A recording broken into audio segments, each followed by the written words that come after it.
Assalamualaikum warahmatullahi wabarakatuh. Bagaimana kabarnya hari ini? Semoga kalian selalu diberi kesehatan dan masih tetap semangat untuk belajar. Pada hari ini kita akan belajar tentang mengidentifikasi pemanfaatan kondisi geografis negara-negara Asia Tenggara.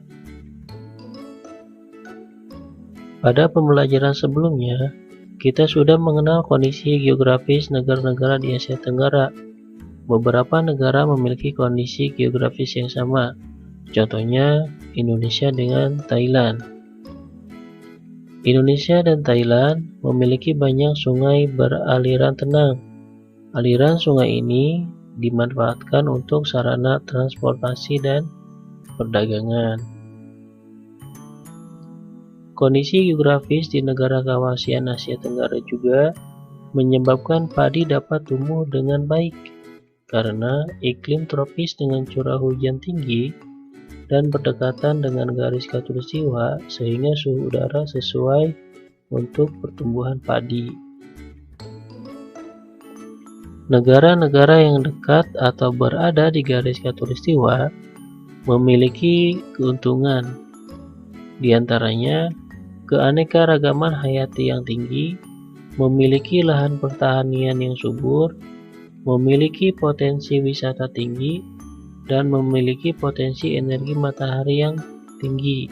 Maka dari itu, kondisi geografis suatu negara dapat mempengaruhi sumber daya alam yang dihasilkan negara tersebut.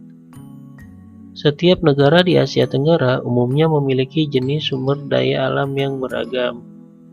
Contohnya sebagai berikut. Yang pertama, Indonesia. Indonesia memiliki sumber daya alam beragam. Di antaranya, dataran rendah yang luas dimanfaatkan sebagai lahan pertanian dan perkebunan yang menghasilkan sumber daya alam, seperti padi, sayuran, kopi, teh, karet, dan cengkeh. Potensi hutan di Indonesia menghasilkan rotan dan kayu jati yang dimanfaatkan sebagai mebel. Ada pula getah yang dihasilkan dari pohon karet. Perairan dimanfaatkan untuk diambil hasil lautnya. Pantai-pantai Indonesia dimanfaatkan sebagai pusat pariwisata. Perbukitan di Indonesia menyimpan banyak sumber daya tambang. Dan yang kedua adalah Brunei Darussalam. Sebagai besar, bentang alam Brunei menyimpan minyak bumi dan gas alam yang menyumbang 40% pendapatan negara. Minyak bumi dan gas alam tersebut di wilayah Miri dan Kuala Belait.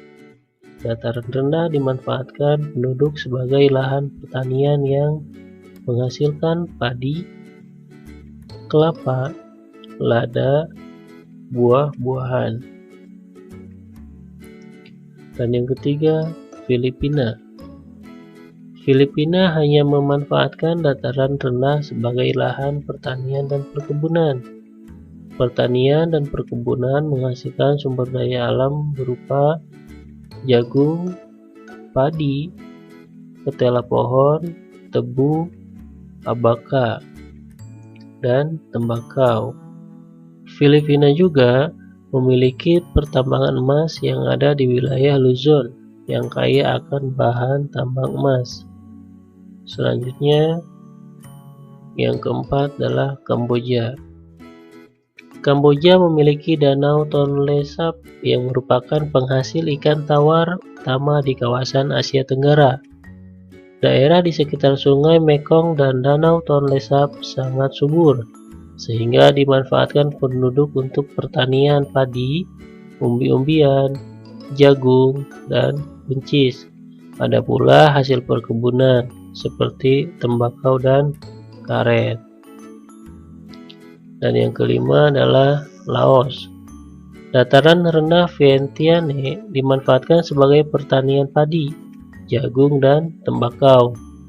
Laos merupakan satu-satunya negara di Asia Tenggara yang tidak memiliki wilayah laut, sehingga sumber perikanan Laos berasal dari sungai. Yang keenam, Malaysia.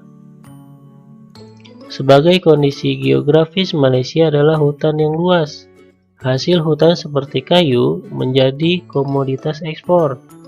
Sepanjang pantai barat dari Perak hingga Negeri Sembilan yang dimanfaatkan sebagai lahan pertambangan, seperti kilang minyak di Kuala Terengganu dan tambang timah di Perak.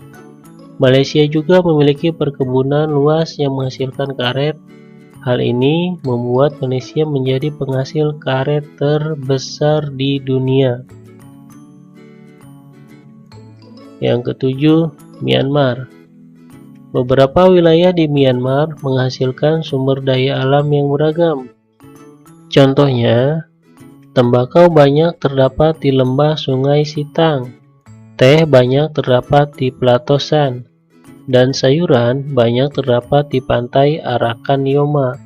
Wilayah Tenasserim dimanfaatkan untuk wilayah pertambangan yang menghasilkan timah.